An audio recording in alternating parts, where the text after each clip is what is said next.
listening to Achtung Millwall, broadcasting from the beautiful South Birmingham. Accept no substitute.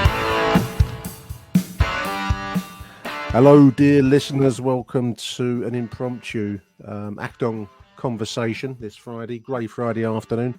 Joining me are the show's intellectual powerhouses, Mr. Ryan Loftus. Welcome to the show, Ryan. Good afternoon, Nick. We're entering into this with no show notes. It's going to be the AchtungMillwall Free Jazz Christmas special, I think. We're making this up on the hoof, listeners. All I've got is Ryan's post that he put on the London football scene the other day to work from, and I'm going to try and maximise that. A man who's never short of a word or two or opinions when it comes to Millwall also joins our call, Mr. Harry Warren. How you doing, H? I'm doing very well. Firstly, Merry Christmas, everyone. Happy lockdown, not quite Christmas. Trying to be the positive person in the show today for a change. There you go. I think one listener in the raffle had Harry down as the one bringing the Christmas cheer. A bit of the outsider, I think, on that one. We got a great review the other day, which was scathing about Michael Avery, and I mean I love Michael, and he's the most innocuous bloke going. He got slaughtered in that review. I'm not going to put it online, listeners, because I mean, once again, I seem to get this praise of being the voice of reason and light and the kind of Jesus of Millwall kind of thing, and then poor Michael, who never offends anyone, got slaughtered in it, didn't he? But not offending anyone, I think, was the. They basically slammed him for not having an opinion, I think, was the. There you are. And his absence speaks volumes on this show. Don't take your feedback on board. If I took the feedback seriously, I'd have jumped off Tower Bridge by now, wouldn't I? The line that I liked, Harry, was that even Harry, although he lacks logic, makes occasional sense. And I thought that was kind of good. That's Millwall, isn't it? Even though it lacks logic, it makes occasional sense. I think that's unfocused rage. Anyway, listeners, you haven't seen the review, so it's a bit off to be talking about something you haven't seen. We are gathered here today, dear listeners, to try and consider the crossroads. I'm just looking at Ryan's essay that he put on. Essay, I mustn't keep calling it that. It's an article on the London football scene describing Millwall being with the January transfer window looming, of course, being at a crossroads. And it puts every time I see the word crossroads in Millwall, I'm forever stuck with that banner that the Holmesdale Fanatics put up a few years ago of the monkey was standing at the crossroads pointing to League One, Kent, which actually we seem to be going to. And I don't know where else. It was pointing at Oblivion, I think. It wouldn't have been Oblivion. It's League One, wasn't it? League One? Yeah, we were at a crossroads. Ryan, and a great piece, mate, incisive and to the point, because we are, as we saw at Peterborough, and there may be other factors regarding that Peterborough result, which we might touch on in a bit. But we do seem to be a very average championship side with ideas slightly above our station in some ways, because the playing performances this season just haven't been good enough to think seriously in terms of top six, have they? Yeah, but they've not been bad enough to put all of that out your head either. Do you know what I mean? They're up and down, and it's really frustrating. I think Millwall. That's why the piece I was, we're told to do like your January transfer piece of, where do you think the team can improve, and it kind of ended up on a bit of a grander scale of what are Millwall doing at the moment. It seems like every summer now we seem to be approaching a point of, well, we're at a bit of a rebuild. Maybe we need to get a few players out, get a few players in, and really rebuild, because where we're at the moment, you don't really know where we're going. And it's, we want to be on the cusp of being a playoff side. Obviously, COVID's had a massive impact. We're not a financial powerhouse in the Championship by any stretch of the imagination, but we have the core of something there that is always, well, with a couple of additions, with a run of form, then we're right in it. And, to go from the Birmingham performance to the Peterborough performance, which is something we've seen quite a lot this season, where we've performed really well and then awfully the next game. But those two especially kind of highlighted the whole situation with Millwall. And it makes you think of, you see so many teams in the Championship really gamble, especially in January or on transfers or whatever, throw a load of money at something to try and get to the Premier League. And Millwall obviously not really in a position to do that. And as many fans might want them to do that, that's a massive risk, especially how everything is now. But if we don't do that, do we just accept, Championship mid-table? Drift. Yeah. Is that fine? Do we do we become the new Ipswich Town? I'm sure Harry would love us to do that, but do we become the new perennial 12th to 10th championship side? Is that a bad thing? Is that a good thing? It's hard to see It's a what. bad thing. There you go. So it's hard to I see. mean- I mean, for a long term for the club, it's unsustainable to be a mid-table championship team because you don't get paid enough money to be a mid-table championship team as a club like Millwall. I think that, like reading the article, and let's take Harry Warren shouting emotion out of this. The logical two steps are either you back Gary Rowett or you let Gary Rowett go in the summer. I don't think we should be backing really Gary Rowett this January transfer window, unless it is to replace sort of probably a centre back, because we know Alex Pearce isn't good and we know Ballard's out for 3 months. So for me, unless you're going to bring one back, that's where you're bringing any kind of strength in. The players that he's brought in this year, you have to start questioning everything. So the club are building the new training ground, so that's costing money. So that's in the background. COVID obviously is a major thing.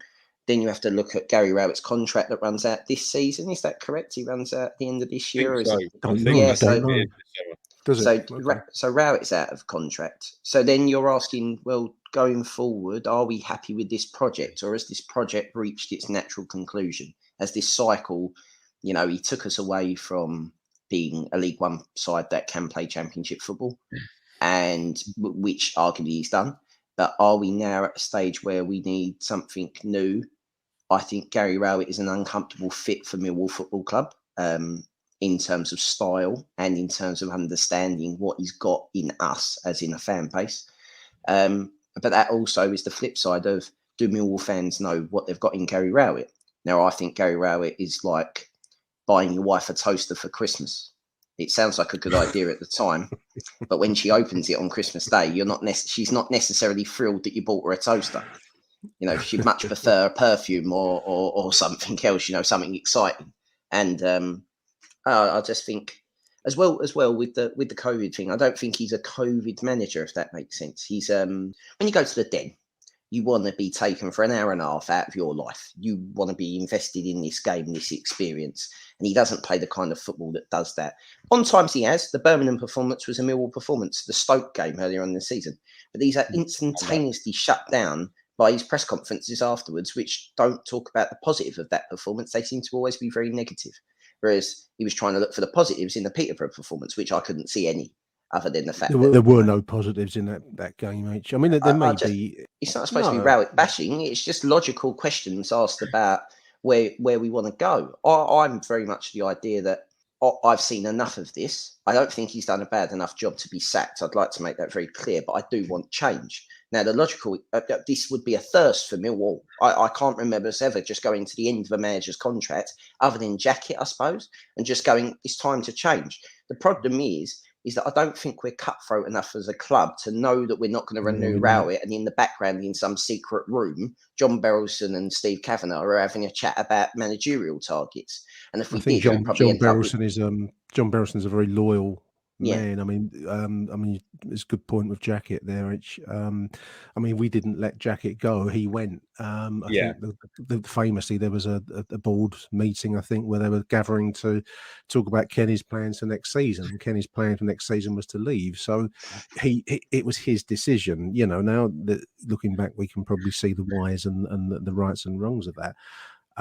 We don't, as a club, have we either sack in crisis, we're at relegation crisis, as we did with Holloway and to some extent with Lomas and others in history. But we're not really a ruthless club, Ryan, are we? We don't go around chopping and changing like some do. It's an expensive route. That's I think that's a big part of it. Like even Harris resigned. He wasn't sacked by the club. I don't think the club had any intentions of sacking him when he left. The question of Rowett's contract, I think, is a big thing that looms over the January. I didn't really touch on it in the piece because I think it's still maybe a bit early. It's not even January yet, so it's a bit early maybe to speculate on it. And I'm 95% sure it's up at the end of this season, and I wouldn't want to be wrong. But Rowett came in. It's the 3-year plan is what we were told as fans, as that's what Rowett's coming in for. We've got 3 years to become a championship side, so a playoff side. So he's failed. Let's not say yet. At the moment, he's on course to fail that. But then obviously he turns around and goes, well, COVID happened. And, our home form went out the window last year. We have no money. The budget I had is even less than probably what he was given or what he was told he'd be given. Obviously, he did spend a bit before that all happened. He was allowed to bring in some players in January, the one window he had before COVID. It looked like he was going to get the backing. And obviously, it's almost going to be a massive sliding doors moment for the next 5-10 years now of the Forest game where we won 3-0 and then COVID comes in and stops us.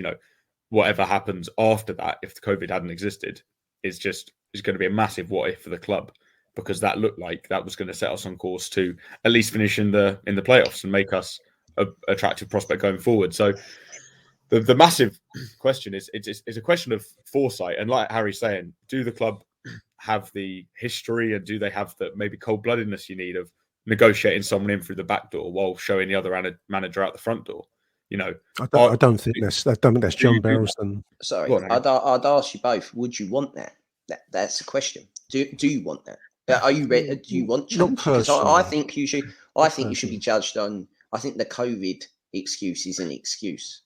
He's still been given a lot of Millwall money. There's been no youth development. Now, Millwall need youth development. This is based around that you must put these players in. Okay, you can argue Billy Mitchell is in the side now, but that's only really started to happen again this season. That was left out for a long time. The rest of those young players, Danny Mack's in the side, but I think that's out of necessity rather than, he was dropped for a long period of time while Leonard was still playing there. Yeah. These players are not naturally progressing under Gary Rowett. Now, that's fine, but financially, Millwall need to basically turn themselves into a business. I question us when we go to places like Peterborough last week, who always tend to sign players for not a lot of money and always sell them for quite a bit of money. And we need to do that model. Now, I've not seen Gary Rowett do that. I've seen Gary Rowett, buy players that he's worked with before. He's very loyal to his players. But the squad size, I go back to 8 midfielders. Millwall can't have 8 midfielders. We can't because we don't have the budget, the wage budget, the structure to do that. And these also have one option in other positions as well. Exactly. So you sit there and go, has he made mistakes? You judge him. Football is football, but it's also a business, and you'd be judging him on what he's done now. And that sliding doors moment was the same for other clubs. Other clubs come back from COVID and did better or worse or wherever, and they ended up the same. Everyone's in the same boat. So I don't really buy that. I understand that it would have put more problems into there, but then you look at the signings. I don't rate Ojo, and I'm assuming Ojo's on money because you don't get players from the Premier League on loan for nothing. These are facts. You can only judge the man on what he's done. Now, then the question becomes, if you do want to get rid of him as a football club, who do you get? Because there's not many managers out there at the moment that are any good at this level, that are proven, that are young enough, that still want a job. Is a difficult job. Is that a problem then, Harry? You're saying you want someone who's proven at the level. Rowett was that like that's those cost more money. Do you Harris wasn't proven at any level and did well. I think that Millwall, it's weird that the piece I spoke about gambling on actually signing, but every decision Millwall make, there has to be an element of gambling to it, because a few bad results, and in the Championship it is hard. That's whether that be appointing a manager, whether that be spending a bit of money, whether that be trying to develop young players. I think I agree on the development side of things. I think that's not necessarily just Rowett's fault. I think that probably dates back longer. I think Harris had a good go at it in League One. And it's easier to do in League One, a lot easier than it is in the Championship. So maybe it's the quality of youngster we have coming through. Obviously, we've never had, the ones who are playing are the ones who look good enough. I thought Hayden Muller might come through this year, but obviously we've gone out on loan to St Johnstone.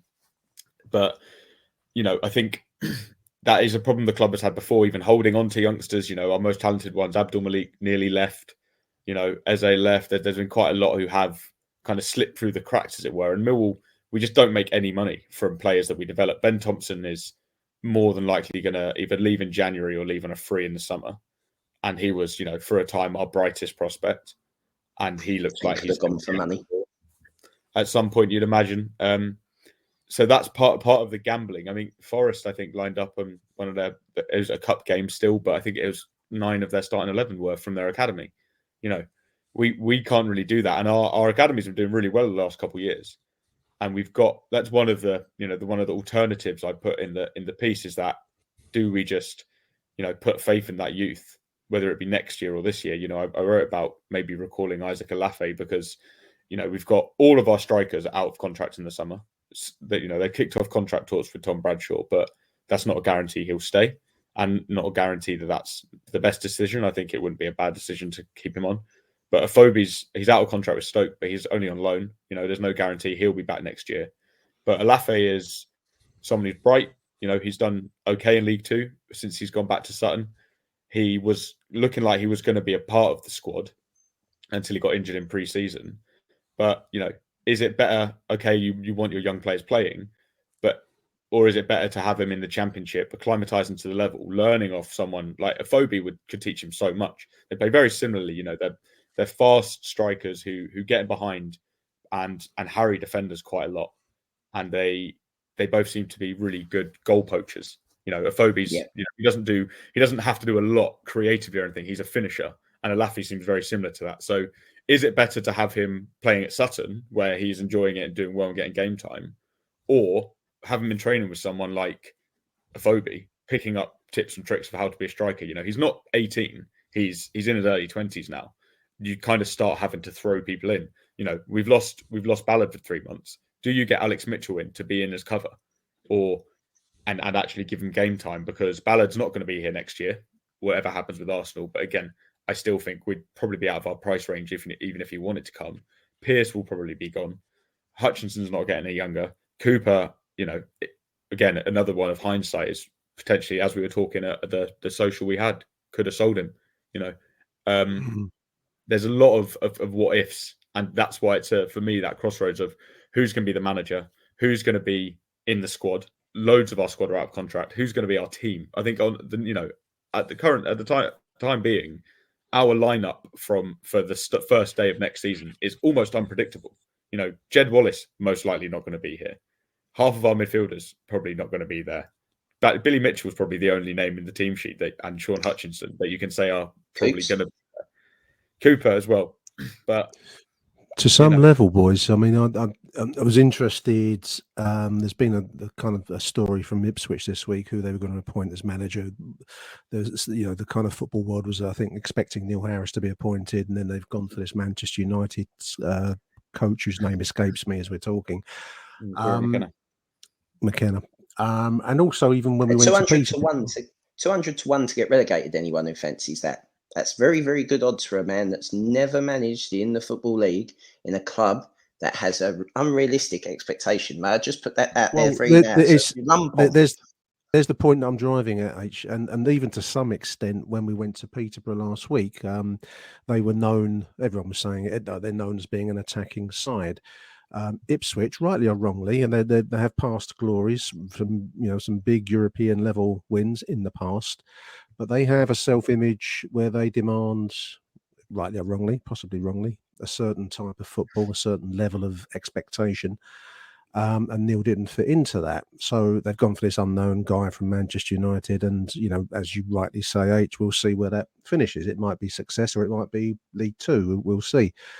I think part of the problem for us boys, I don't know how you both see it, because you're both younger than me, but certainly there's a certain inbuilt self-image of Millwall as the archetypal underdogs in cup ties. We are forever the big day out merchants, whereas league football demands possibly a more Gary Rowett-esque approach to league football, that you spread your resources across 46 games, whereas we're forever obsessed with that. Now we've got this cup tie versus Crystal Palace. Everything hinges on that now, and it's almost in our blood that we don't have any other self-image of us as a club other than blood and fire. That's got to be I mean, I'm not knocking it, it's because of all I've ever known myself, but other clubs have a self-image of themselves as a certain type of, I mean, I don't want to mention the West Ham way, but they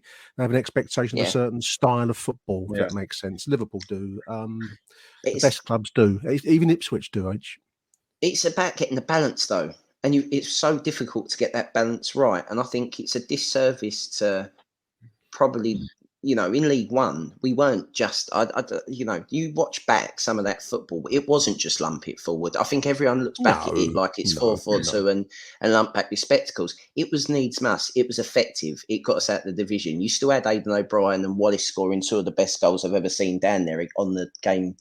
2 games before we went to Wembley, that team was at its pinnacle. That was the most, I'd sum Millwall up as that. I don't expect Millwall to be the best football team in the world, and nor should anyone who is listening to this. If you do, I'm sorry to break this to you, we're never going to be. It wouldn't matter. We could have a Newcastle type owner in charge and we still wouldn't be the best team in the world, right? But what I do expect, I expect every single player to go out there and give their all. And that is effort. That's just effort. That's about doing the simple things well. Those things aren't mutually exclusive. Sometimes you have players that have all the ability in the world, but they don't give a fuck. And that is what you see at places like Arsenal, why they struggle and so on and so forth. And I think sometimes that's what we've got wrong in the past with managers. We've gone for managers that Holloway has reached the pinnacle. He has reached the Premier League. He's not necessarily a Premier League manager, but he reached it. So then you worry about their motivation or so on and so forth.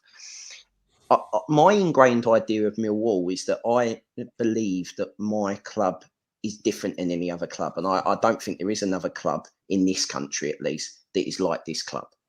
Now, I understand for this club to work perfectly that the manager and the fans must be as one. And I don't think that will happen under this manager. And that is as simply as it is. The players feed off us and we feed off the players. And if one little thing of that is wrong, we are less than the sum of our parts.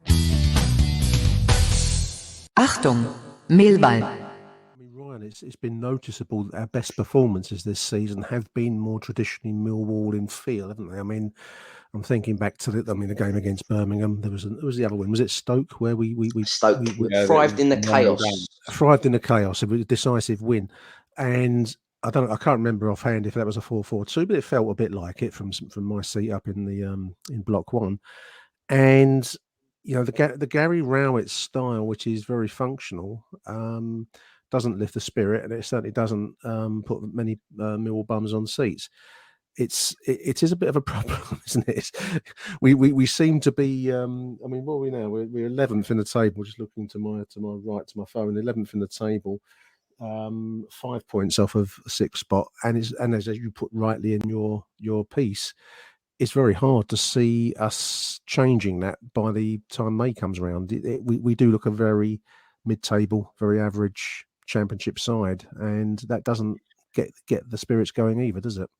Yeah, we're a bit of a streaky side. That's what we've traditionally, and in terms of that Millwall style. I think it's like hardworking, as Harry says, and maybe it's linked to 4-4-2, but it's we're happy with direct football. Some fans won't accept direct football, like they just won't accept playing the ball forward quickly, and that doesn't mean route one. That's different. No. That's what everyone says about Bielsa at Leeds, is they get the ball forward quickly. It's not he'll hit it long happily. So did Brentford.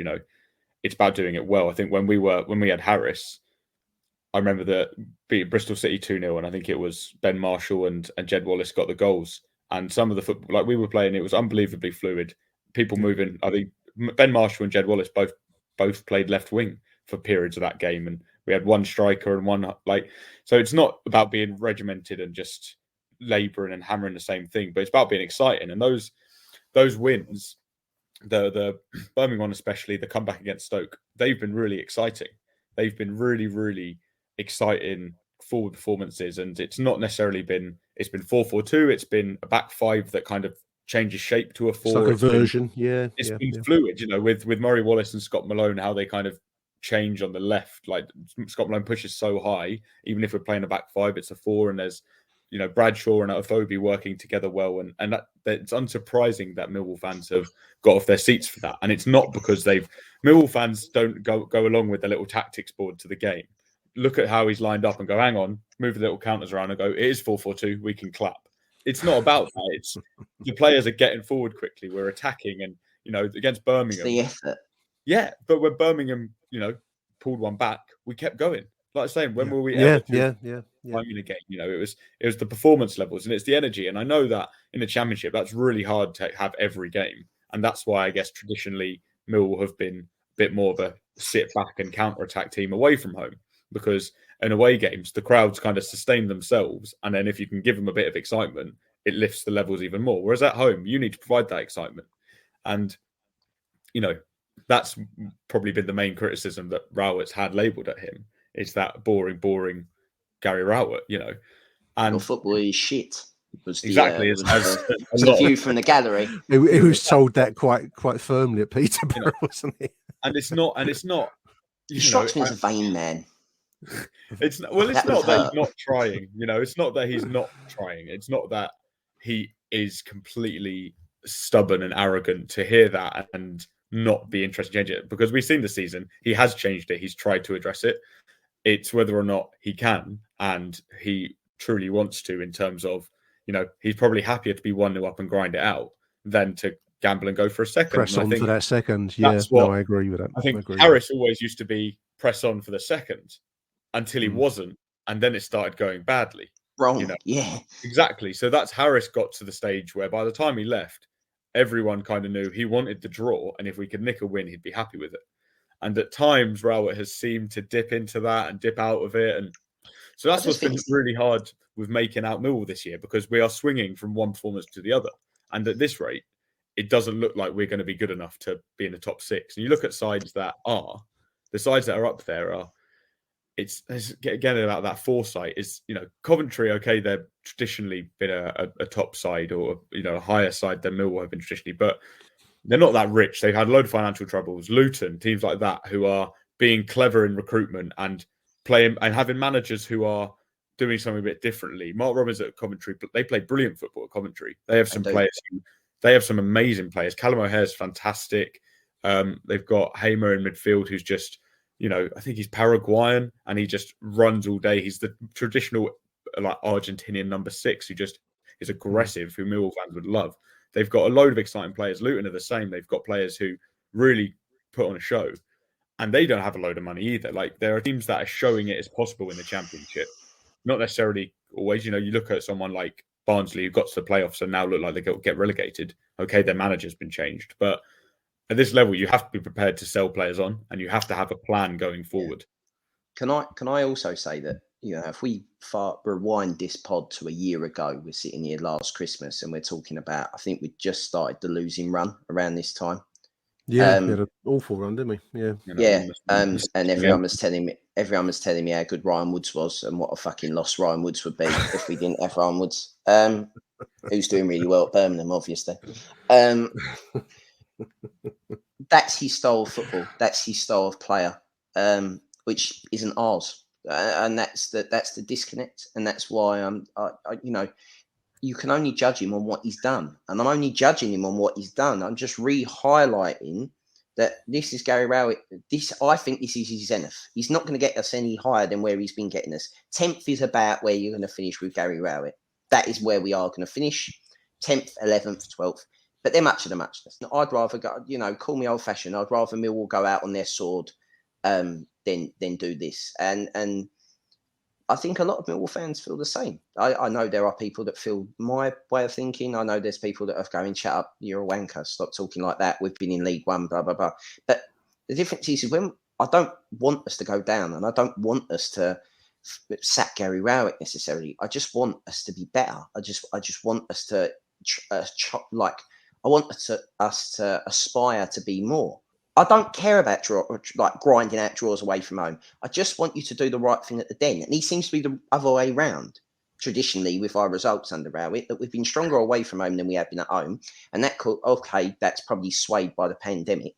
This is where you're going to get your money for your transfers, is in winning games at home to put bums on seats to get money. That's how you generate. The money issue is important, boys, because obviously the accounts were published last week, and I think it was 13 point something million that John Barrelson's going to have to cover the loss. One Jake Cooper. Yeah. Not helped with the pandemic, but then nobody's been helped by the pandemic in our life at all. There's also the other factor, and I was just listening to Aaron's 72 Plus podcast just before we've come on this call today. There was an interview with Steve Kavanagh, and it was interesting how much I think the club is committed to this training ground move out to West Kingsdown, out near Brands Hatch. I was also coincidentally just editing an interview that Michael did with Sean Daly, the community trust man. Obviously, he's not coming from a football direction particularly, but he's more the kind of work in the community. But the club is really committed to this relocation of the training ground to West Kingsdown. They see it as a potential source of new support from that part of Kent, Sevenoaks, and I guess Dartford and surrounding towns out that way. And that's not going to come cheap. We've already touched on the cost of potentially of the team being rebuilt at the end of the season. Who knows where Gary Rowett's going to fit into that, and any replacement, because as Ryan's already said, you got two routes in the championship. One is to spend on big players, or the other is to try and do what the likes of Luton and Coventry are doing, which is to bring in lesser known lights and build something. Yeah. Expensive. Some routes are very expensive, and we don't have. We're going to have much in the way of cash to slosh around on the kind of grandstand route, shall we call it? Recruitment is, I think, has been a big issue at Millwall for the last few years. Not that we haven't got good players now, not all of them, but we have had some. We have got some good players, Harry. You can pull that face, but some of our players are actually quite good. And it's not like every transfer has been a disaster, but there've been enough in there to make you concerned. And I think my main concern with Millwall's recruitment and the history of it is resale value. That's how, we got like Harry said, we've got £13 million worth of debt. That is two sales at championship level now. That's two decent sales. Maybe one really good, maybe one prime Jed Wallace, or two prime decent. Jake Cooper. And okay, you need to replace them, but that's where the recruitment comes in. And Jed Wallace, we bang on about it quite a lot. I especially do. Jed Wallace will go for free at the end of the summer, and Millwall will lose 15 to 20 million pounds because of it. And that is, I'm not saying the club have sleptwalked into that and just kind of twiddled their thumbs and they've just watched Jed Wallace free kicks compilations over and over again while his contracts run down. Obviously, Jed Wallace had a conversation with the club. He's one of our most committed players. He does love Millwall a lot. And I'm sure they've been in that conversation about his future. And this is where it's got to. It might depend on how we finish this season, whether or not he stays. And like we say, as we're going at the moment, I don't think he will. So it does come back to recruitment. If you look at some of Gary Rowett signings, say, so George Evans has probably Pointless. Zero resale value. Mason Bennett, potentially, probably not. Keefton Bell, zero resale value. Okay, didn't sign Alex Pearce, but zero resale value. Matt Smith. He did give a contract to Pearce. Gave an extension to Pearce. Yeah, didn't bring him in. And I would say Pearce is maybe a bit of an outlier because he wasn't brought in to make profit, and he did. I think he's seen more as an influence in the dressing room. He must be a really lovely bloke to be worth that much. Yeah, but that's again touching on that about wages. That's fucking. I'm presuming he's picking up. I'm presuming he's not doing it out the goodness of his heart, and nor should he. But he's probably picking up £5,000 a week. Let's be honest. We all can stand and walk around the training ground shouting encouragement slogans. I mean, bring on. I'm a lovely bloke. I'd do it for £5,000 a week. Exactly. But that touches on to what you're saying about that point. That point is you've just mentioned all those players, and they are just a drain. They are just a drain on your wages and your resources. It doesn't matter that they haven't cost you any money this year. It's the deal that you sign them on. We haven't even got to the elephant in the room. I mean, it wasn't signed by Mr. Rowett, but he is without doubt up there of a long line of bad Millwall strikers that have cost money and gone on to be shit. Exactly. I'm not even going to mention his name. Well, there's him, the Icelandic king, frozen supermarket's finest player. But there's him and there's Conor Mahoney. And Conor Mahoney. I was just looking at Conor Mahoney. Been mismanaged, but has also struggled with injury. And again, not a Gary Rowett signing, but those were two signings who at the end of Harris's, big summer reboot when he made 8 signings and they all look quite good. And we got Bielkowski off for that window. Another one who's been good, but again, 0 resale. But Conor Mahoney and unmentionable, who we won't mention, the not even reserve player at the moment, that will be at the end of this year, £2 million given away for free. That Millwall can't really afford to do. And Mahoney, but that will be because they don't want to waste. That's a new gymnasium at the new training. I'd argue that the Bart one's paid for itself. I mean, I know it's got no resale value. I mean, he's so valuable to that squad. That is not every transfer needs to be in that mind. Yeah, but I get your point in terms of resale value. But the amount of points that how good he is, of course. if he had 2, let's put it this way: if he had 2 knees that had passed the medical, Millwall wouldn't, nobody else. We wouldn't be able to touch him because somebody else would have signed him. We took a gamble and it's ended up paying off magnificently. I'll touch wood so his knee doesn't go. But there we go.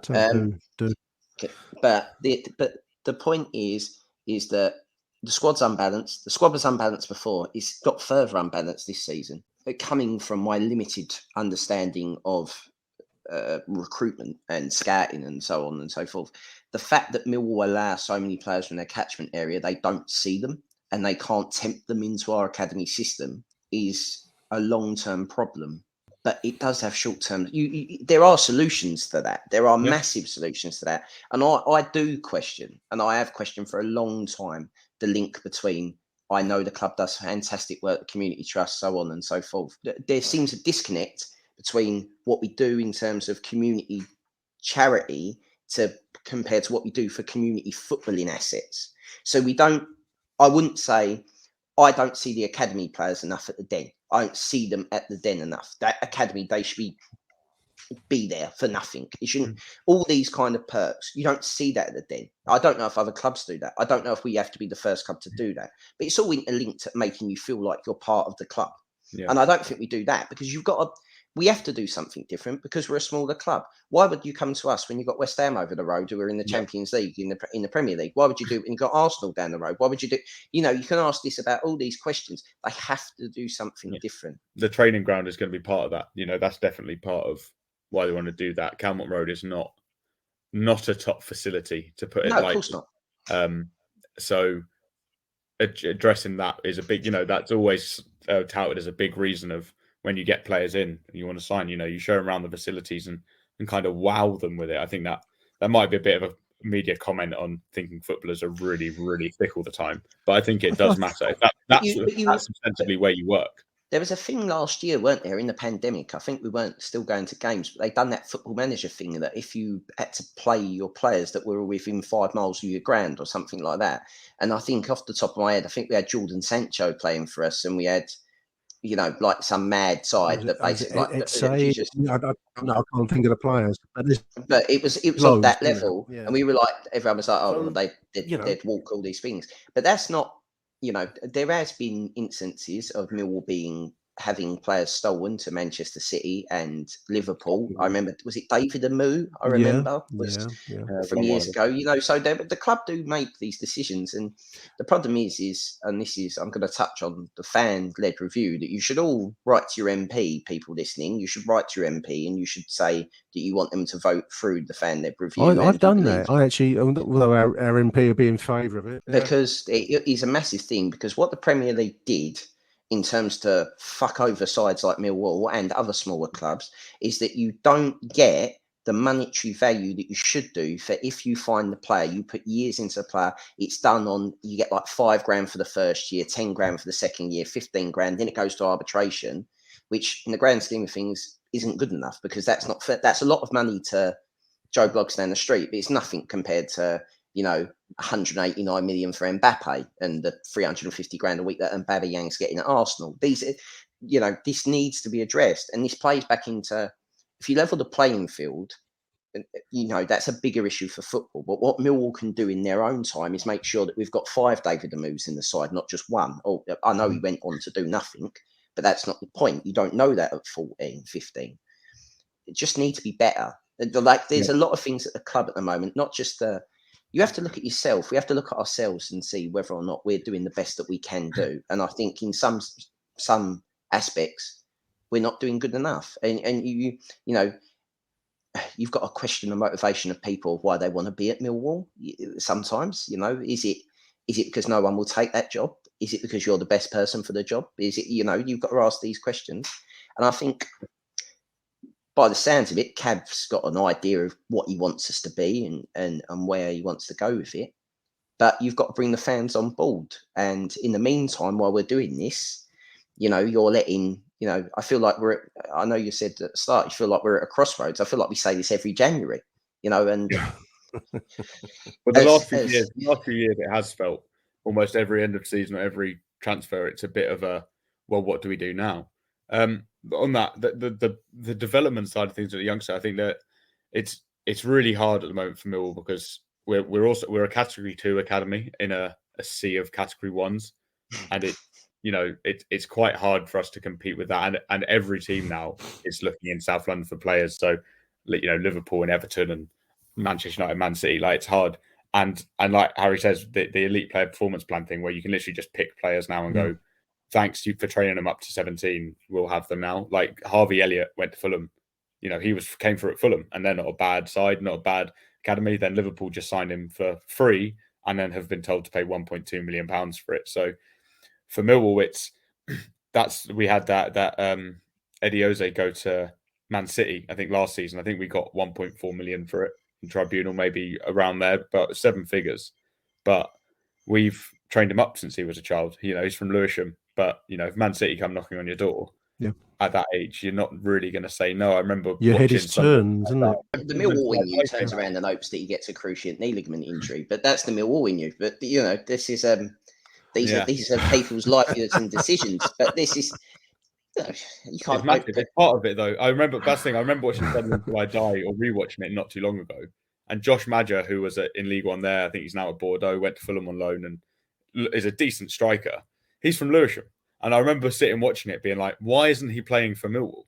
You know, he's from Lewisham. But he probably lives 25 minutes. This is what I'm saying about, like... And he's playing for Sunderland. This is what I'm saying about, like, we've all been to the Den when it's not full. You know, we've all been there. And you sit there and you think the away fans are going to bring 12 people. And you sit there and you see all that space behind the goal and just like literally, I know it's COVID and whatever, but you literally sit there and go, we're in one of the most deprived areas of London. You know, Lewisham and Southwark are not exactly awash with money in terms of their local services. And you feel like they're not selling those seats behind the ground. Give the kids, and I'm talking kids. Oh, blimey! Those tickets. You'd be amazed how much heat gets generated over giving local kids tickets to get them in to watch the Millwall, especially if they turn up wearing Arsenal shirts or Chelsea shirts or something. Yeah, but this people get so annoyed over this kind of stuff. I know, but just give it. But then, what? So, what's the difference? So we give it. They wear a Chelsea shirt and an Arsenal shirt and whatever, and they wear a shirt or whatever. Or are they likely to think, oh, that club was nice to me. That club was nice to me. I might now support that club, or you might. Well, that's basic or whatever. marketing. Because at the moment we're not getting anything out of that. So you might as well change that anyway. You might as well change the perception. You're challenging the perception. What else we do? I was going to meet. I can't remember. It was on the MSC. It's going back a couple of years, and I went over that blue bus, and it was back when you could sit on the blue bus. You know, so I sat on the got on the bus. I was waiting for. I think it was Bob. Might have been from Bob from the MSC. I can't remember who it was. So I'm sitting on the bus in that little side seat as you get off the platform. And I think a bloke came over foaming at the mouth with anger. He thought I was a member of the MSC sitting there, so he's going to have a go at me about freebies being given out to local kids because some have turned up wearing Arsenal shirts or something. I can't remember. He was doing his nut, he was. And I said, I'm not on the MSC, mate. He said, well, you're on the bus, so therefore you are the MSC because you're sitting on their bus. You've got to stop all these freebies, all these freemans coming around. This is how people think. If that person does listen to the show, I doubt he listens to the show. Oh, exactly. I'll give you a very brief summary of it. They don't send out, you can't wear this T-shirt on the ticket that they give out to a 9-year-old, right? It's not, the 9-year-old doesn't know any better, right? I'm going to assume, and you've got. It gets very irrational out there, Rich. And it is that did come out, didn't they? The club survey was it last year, or beginning of this season, or over the summer? You know, our supporter demographic is, I think, like a lot of football, struggling for younger fans. That is a problem that I think Millwall might. It's not an elephant in the room for Millwall, but it is something that I think in the midterm future maybe might come up, that a lot of our fans, don't live in Bermondsey. Yeah. They don't know. The majority, I would probably say, of the match day fans don't come from a 25-minute walk away. No, they've moved out. It's like they're moving their training grounds to quite a way away from Calmont Road, where it is now. And that's not, Chelsea train out in Surrey. They're still based at Chelsea, but it was mooted with the in Cobham. It was mooted, with the compulsory purchase order. Whether or not the club relocates to Dartford. Yeah. Is it on the long term? I know they've got the potential stadium development plans, which I think have died down a bit because of COVID and financial restrictions, but then they have maybe the training grounds the cheaper option. But is the club's future, and not saying I would want them to move at all, because it's still closer to me, and I think Millwall is where Millwall is, but is the club's future in Bermondsey? Is that going to be sustainable for generating new fans and for bringing fans in? It gets it's an interesting question, Ryan. If you want that to happen, you need to do things like I've just mentioned. That's exactly the point. You need to interest these people. There's not a large industry. Listening to Sean Daly on the other show, I've literally just put it online, listeners. So I think they'd put the chance to put anything out on social media. But if you listen to the interview, it was really interesting because I think the Community Trust is seen very much at the heart of precisely what we're driving at, I think, which is to establish more linkage with the local community in Bermondsey and also down at West Kingsdown, because I think that's also seen as a new source of support. A place that isn't necessarily a Millwall hotbed, or maybe it is, I don't know, but I think they do see it as a source for roots to be laid down there. So I think the club do have ideas and plans, and we've got to keep our fingers crossed it does work out, because as we've said many times over the years, the support is largely blokes aged 30 plus, 30 to 60 to 70, and we do need to get these younger fans in. It's just a matter of survival. So there we are. Anyway, I don't want to press us all too much, listeners. We seem to have. I was just thinking we've come a long way from how do we end up in the top 6 and is it Rowett's fault? From 50 minutes ago. It all is. I think it's 3 months and it'll be gone. There won't be anyone left. I think it's interesting because it's a sort of an. I know you said it is an elephant in the room, but it is, because after that survey that you did, you took the time. People took the time to fill that out. I personally didn't, but there's other people that did. I did. And I can't moan that the club don't listen to people, really, because I didn't take the time to fill it out. But it's because they're letting all these kids in with their Arsenal shirts on. Yeah, apparently that's our main problem. Not the fact that we don't hold on to players like Eze and Jordan Sancho and so on and so forth. But no, they don't. We just need to do a little bit more. I think the work, I compare it to the girls' side of things in terms of, if I look at what the MCT have done with the Lionesses, I know people will laugh, it's women's football, whatever, that's your opinion, but you look at how connected that is, and now they're involved in the goal of the month stuff. The girls' goals get included on the thing, and so on and so forth. That's growing that side of the club, and that's really good. Yeah. But you need to do that with some form of aspect of including younger fans, and they're doing really well with that. And you've got to take your hat off to them for doing that. But not every men's club is doing that for their girls' clubs. But that's something that won't get picked up in the press. But they need to do more stuff like that, and the more stuff they do like that, the better. The better the club will be seen in the modern world, shall we say? That's it. It's not for the want of trying, is it? All of this stuff, and to bring it back to the initial thing of trying to bring the club on, it's not for the want of trying that we are where we are. It's, you can see the club seem to make the decision that they think is right, and they're trying the best. It doesn't always work out, and like you say, Harry, it's a gamble. It doesn't really work out all the time, and I think that it needs to get, like you mentioned earlier on, maybe a bit slick and not a bit more professional, because that sounds insulting to people who are there at the moment. But behind the scenes, especially, maybe Mill will need to look at that before looking at what's happening on the pitch and what we're necessarily immediately doing in January. Do we need to take one step back, maybe not as far as we've gone, but what is the plan for 18 months? What is the future for 18 months? How are we going to sustain ourselves? I'd look at the idea of that. It's a very simple idea to get certain things right. Like it's all about revenue streams for me. Like if you're looking there and you're sitting there as like the commercial director of the club, you look at revenue streams of where can we make more money? You know, things that make it very simple for me is that Mill fans like beer. So let's make sure the beer's good.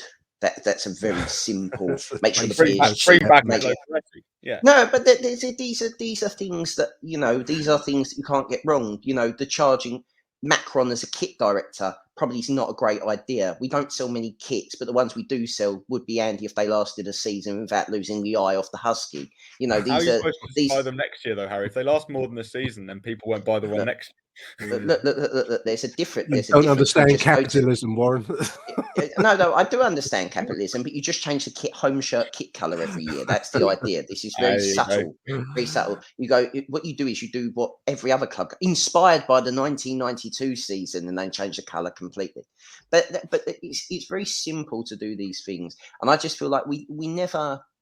You know, there was a stage earlier on in my working life where I was out of work, and I thought, you know what, with my ex-retail life on, I thought, I could apply to run the Millwall shop. It must be the easiest thing to run in the world because anyone can run this. This is competent to have shirts at times when people want to buy shirts. You know, the summer and so on and so forth. And this seems beyond the Millwall shop in its previous guise. I mean, you can do it up as much as you want, but these are simple things, and they've been levelled at the club in my entire life of going 31 years on this planet. The same complaints about the club, about the beer being shit and the club shop being shit, are the same complaints of supporters. Nothing ever changes down at Den, mate. Yeah, exactly. I don't know if this is the same at West Ham. I was funny enough. I was talking about West Ham.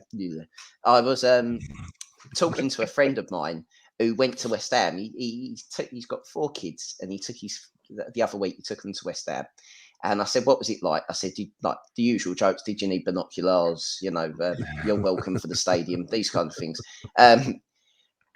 But they charge the same, regardless of how far you are, because of the unique way that stadium was constructed for the Olympics. That the food outlets are on the outside, and it's a walk-in or whatever. Yeah. But they now sell you 2 pints in a pint, like a 2-pint jug, to try and speed up people. And also the 2 pints work out, if you buy 2 2-pint pots, work out cheaper than buying a 1-pint pot. And I literally thought, this is the kind of commercial decisions you couldn't do at Millwall, because giving Millwall fans 4 beers instead of the 2 beers that you were originally going to give them only ends in FA inquiry. It doesn't end in anything else. Yeah. That's a good note to leave it on, boys. I think if we haven't depressed people by now, then we will have no squad, no manager, and maybe Angelo Peretti be back in May. That'd be the only new acquisition. That is poor, though. Angelo Peretti is poor. It's our new Italian signing, We're starting looking at out in Europe. I've heard too many. Like when Nick was on Wall Talk, when they asked you about your 11. And I couldn't believe some of the names that you'd left out of great Millwall players. They gave me no notice. If I'd have had notice, I'd have planned that. I was thinking along the lines of Carl Asaba, Carlos Fandango, Abu for Juan. Yeah, Juan. All these legendary names. It's a lot funner to do a shit Millwall 11. That should have been I know the club's official. I know the club's official podcast probably don't want to talk about the shit Millwall players that we've had down the line, but that is where the real content is at. As we're lurching into a non-lockdown zone, we might well fall back on shittest Millwall 11 on this podcast, because we're going to need to fill some content out. But for the time being, boys, I just want to say thank you. Thank you, Ryan. Thank you, Harry. Thank you to you too, dear listeners, for sticking with the show. Hope we haven't depressed you too much. And we're all doomed when the war breaks out between Russia and Ukraine in May. And there's no squad and there's no manager. Only Angelo Peretti to console us. Thank you for listening, dear listeners. Bye for now. Thank you for listening to Achtung Millwall. If you enjoyed the show, please head over to Apple Podcasts and leave us a cheeky little review. Arrivederci Millwall. Till next time. Who do you want to watch?